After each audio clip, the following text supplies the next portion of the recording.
Hello student, आज की class में आप सभी का स्वागत है। और हम टाइम, स्पीड और डिस्टेंस हमने शुरुआत की है, जिसका पार्ट नंबर 4 मैं यहाँ पे आपके सामने डिस्कस करने जा रहा हूँ। इसमें काफ़ी अच्छे अच्छे क्वेश्चन हम पढ़ेंगे।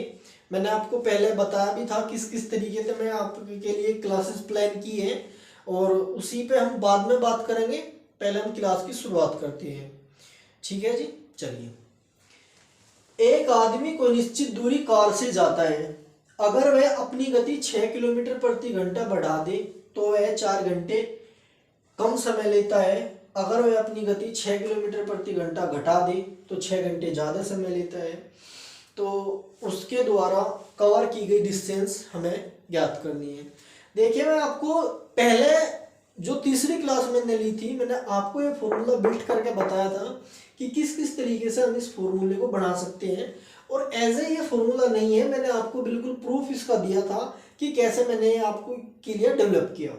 ठीक है, फॉर्मूला ये था, अगर कोई चाल दूरी बढ़ाई घटाई जाए, स्पीड कम ज़्यादा की जाए, तो उसमें दूरी ज्ञात करने वाला जो फॉर्मूला था, चालों का गुणा बटे चालों का अंतर इंटू समय का अंतर। इसमें दो केस है।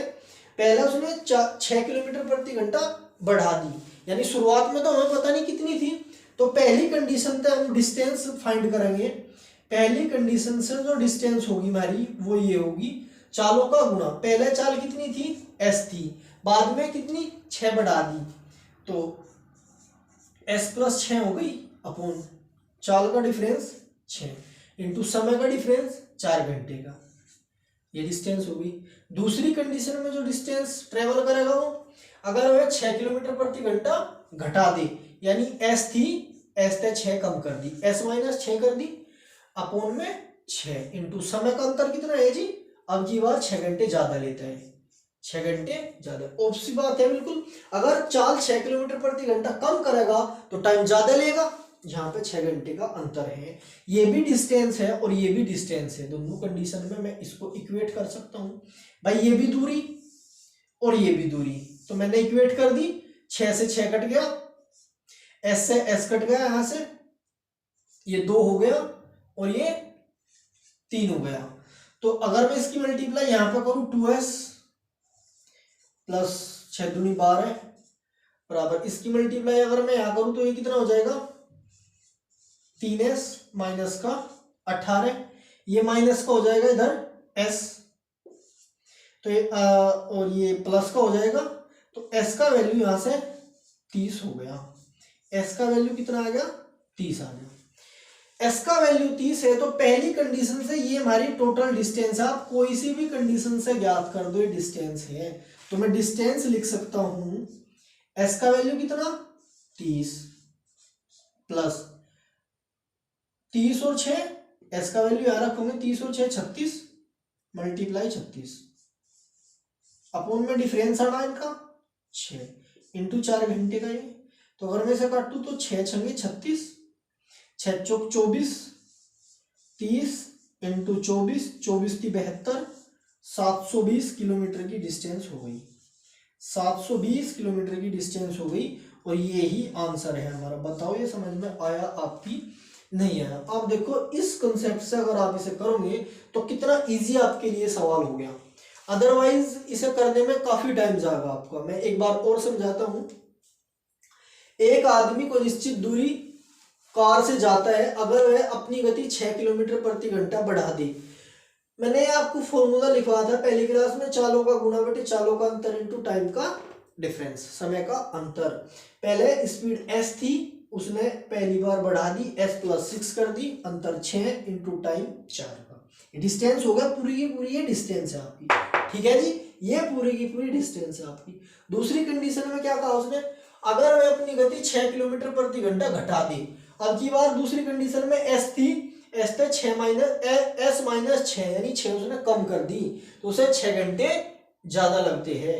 यहाँ पे 6 घंटे टाइम का अंतर और ये स्पीड का, यहां से कट करके मैं s की वैल्यू निकाल ली, और यहाँ पे d डिस्टेंस हमें ज्ञात करनी है, इस फॉर्मूले में हमने रख दी। 30 प्लस 36 अपॉन में 6 बराबर 720 किलोमीटर की डिस्टेंस है, जो आप उसने सोल्व करी। आप देखो, इस फॉर्मूले से अगर मैंने करा तो कितना आसान हुआ। मैं ऐसे कि ये फॉर्मूला नहीं है, मैंने आपको पूरा का पूरा इसका डिटेल सॉल्यूशन प्रोवाइड कराया है इससे पहले वाली वीडियो में, आप देख लेना। चलिए आज की क्लास का सवाल नंबर 2 डिस्कस करेंगे जो भी मोस्ट इंपोर्टेंट होगा।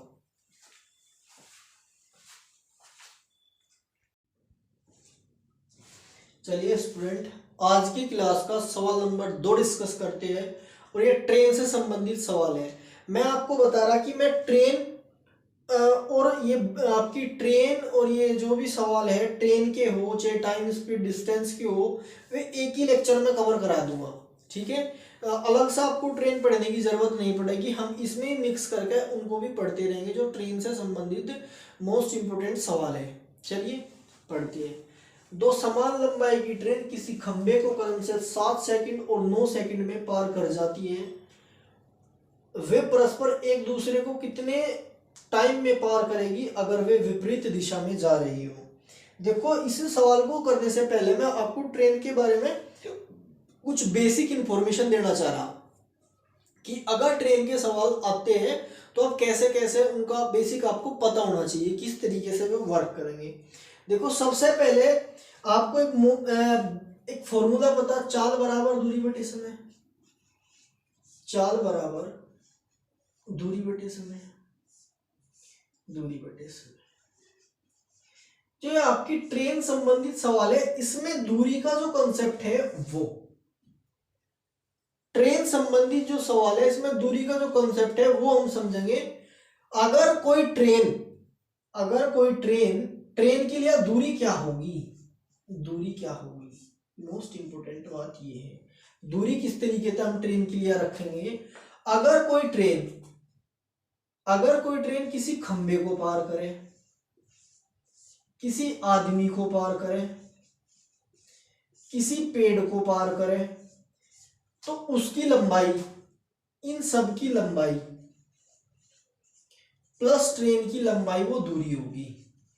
ट्रेन की लंबाई, जो ट्रेन की लंबाई और इन सब की लंबाई, उसके लिए दूरी का यूज करेंगे। इन सब की जो लंबाई होगी वो होगी 0। इन सब की लंबाई ट्रेन के अकॉर्डिंग आप 0 मान दोगे। ठीक है, सिर्फ अगर ऐसा कंडीशन आवे कि किसी खंबे को पार कर रही है, किसी आदमी को पार कर रही है, किसी पेड़ को पार कर रही है, ठीक है, उसमें ट्रेन की लंबाई क्या लोगे आप, जो ट्रेन की स्वयं लंबाई होगी वो आप उसमें दूरी काउंट करोगे। पॉइंट नंबर 2, ये पॉइंट नंबर 1 था, ये पॉइंट नंबर 2, दूरी क्या लोगे। यदि ट्रेन किसी प्लेटफार्म को पार करे, किसी ट्रेन को पार करे, किसी सुरंग को पार करे, किसी तालाब को पार करे, इनकी लंबाई, इन सब की लंबाई प्लस ट्रेन की लंबाई, वो आप दूरी काउंट करोगे ट्रेन की। जो भी ट्रेन का सवाल है उसमें अगर ट्रेन किसी प्लेटफार्म को पार करे उसकी डिस्टेंस जोड़ देंगे, अगर किसी ट्रेन को पार कर रही है तो उसकी भी डिस्टेंस जुड़ेगी, अगर किसी सुरंग, किसी तालाब, किसी भी मतलब ऐसे सामान को पार करे जिसकी कोई डिस्टेंस होगी, उसकी लंबाई प्लस ट्रेन की लंबाई जुड़ के आप दूरी का यूज करोगे। इसमें डिस्टेंस का यूज, आप डिस्टेंस वो लोगे। ठीक है जी, पहला पॉइंट ये, दूसरा पॉइंट ये। तीसरा पॉइंट आपको मैं समझाऊंगा रिलेटिव स्पीड का। तीसरा पॉइंट क्या होगा इसमें, रिलेटिव स्पीड का। चलो, रिलेटिव स्पीड भी हम इसमें यूज करेंगे। रिलेटिव स्पीड को बोलेंगे सापेक्ष चाल, सापेक्ष चाल, रिलेटिव स्पीड। रिलेटिव स्पीड क्या होती है, दो ऑब्जेक्ट, दो व्यक्ति हो सके, दो ट्रेन हो सके, दो बस हो सके, दो कार हो सके, अगर दो व्यक्ति एक ही दिशा में चले, एक व्यक्ति इस दिशा में चले और दूसरा भी व्यक्ति इस दिशा में चले, इसकी स्पीड s1 है, इसकी स्पीड s2 किलोमीटर पर आर है, किलोमीटर पर आर, किलोमीटर पर आर। तो इन दोनों व्यक्तियों की अगर मैं सापेक्ष चाल की बात करूं, सापेक्ष चाल की बात करूं, सापेक्ष चाल की अगर मैं बात करूं तो S1 माइनस S2 यानी घट जाएगी चाल। अगर दोनों एक ही दिशा में चले तो चाल घट जाएगी। अगर केस नंबर 1, केस नंबर 2, अगर एक व्यक्ति इस दिशा में चले और एक व्यक्ति इस दिशा में चले, इसकी S1 किलोमीटर पर आवर, इसकी speed S2 kilometre per hour, तो इनकी जो रिलेटिव स्पीड होगी यानी सापेक्ष चाल होगी, सापेक्ष चाल होगी जो इनकी वो होगी जी सरकार S1 plus S2 kilometre per hour. यानी कहने का मतलब सीधा सीधा ये है, रिलेटिव स्पीड में अगर दो ऑब्जेक्ट एक ही दिशा में चले तो स्पीड माइनस होगी, अगर दो ऑब्जेक्ट अपोजिट डायरेक्शन में चले, एक इस डायरेक्शन में और इस डायरेक्शन में, तो स्पीड जुड़ जाएगी उनकी। समझ गए? तो इन तीन चीज मतलब दो कॉन्सेप्ट में आपको बताए, एक तो दूरी किस तरीके से लेंगे, एक आपकी रिलेटिव स्पीड। इसी चीज का यूज करते हुए हम इस सवाल को करेंगे। सही है जी? चलो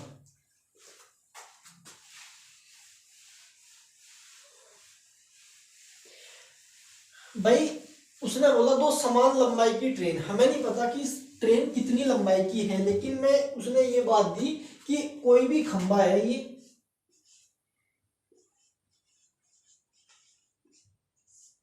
एक तो ट्रेन इसे पार कर रही है 7 सेकंड में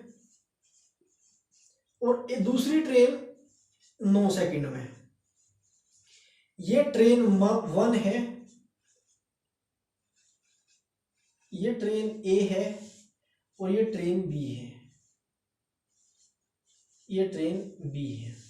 सही है जी? दोनों की इक्वल लेंथ है। मैं मान सकता हूं इक्वल लेंथ इसका और इसका एलसीएम मान लो 63 मीटर लंबी जो है आपकी क्या है, वो ट्रेन है। ट्रेन की लंबाई कितनी है? 63 किलोमीटर ट्रेन की लंबाई है। अगर पहली कंडीशन में इस खंबे को पार करेगी, यानी खंबे की लंबाई प्लस ट्रेन की लंबाई, पहली कंडीशन में ट्रेन की लंबाई प्लस खंबे की लंबाई, तो अगर मैं समय निकालना चाहूं, अगर मैं क्या निकालना चाहूं, ट्रेन ए की चाल, ट्रेन ए की चाल निकालना चाहूं मैं, तो उसने दूरी कितनी कवर करी, यानी खंबे को अगर मिलावे, ट्रेन को अगर मिलावे, तो उतनी दूरी तय करी जितनी ट्रेन की दूरी होगी। ट्रेन की दूरी कितनी है? 63 अपॉन टाइम कितना लगा? 7 सेकंड। तो मैं कह सकता हूं 9 मीटर प्रति सेकंड ट्रेन ए की चाल। ट्रेन बी की चाल, ट्रेन बी की चाल कितनी हो जाएगी?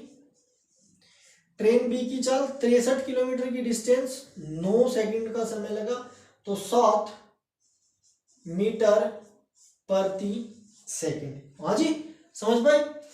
वो कह रहा ट्रेन ए की चाल इतनी है, तो मतलब अगर वे अपोजिट डायरेक्शन में चले, यानी एक इस डायरेक्शन में चले ट्रेन ए और ट्रेन बी आपकी इस डायरेक्शन में चले, तो कितने टाइम में पार करेगी? इसकी जो दूरी है वह भी 63 किलोमीटर मीटर की है और ये ट्रेन भी आपकी 63 मीटर की है। तो एक दूसरे को पार करने में लिया गया समय, ट्रेन ए की स्पीड कितनी है? 9 मीटर प्रति सेकंड, बी की स्पीड कितनी है? 7 मीटर प्रति सेकंड। अब वो कह रहा एक दूसरे को पार करने में कितना समय लेगी, अगर वे अपोजिट डायरेक्शन में चले तो पार करने में लिया गया समय, पार करने में लगा समय,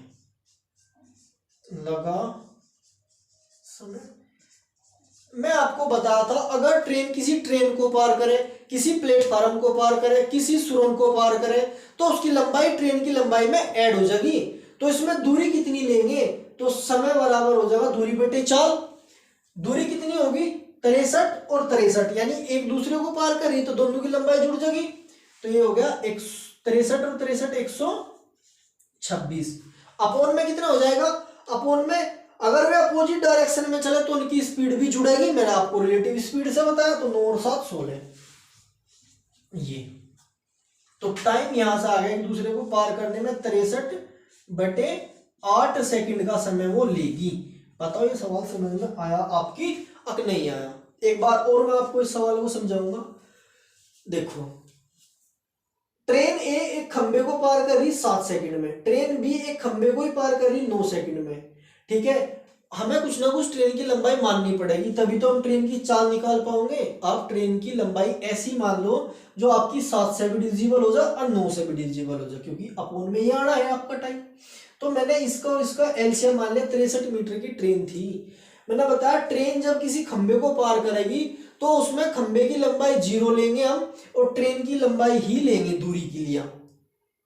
तो दूरी 63 और 7 का टाइम, तो 9 मीटर पर सेकंड की स्पीड। ट्रेन बी की चाल 7 मीटर पर सेकंड। अब उसने नुकाए दिए अपोजिट डायरेक्शन में चले, एक इसमें चले एक इसमें चले।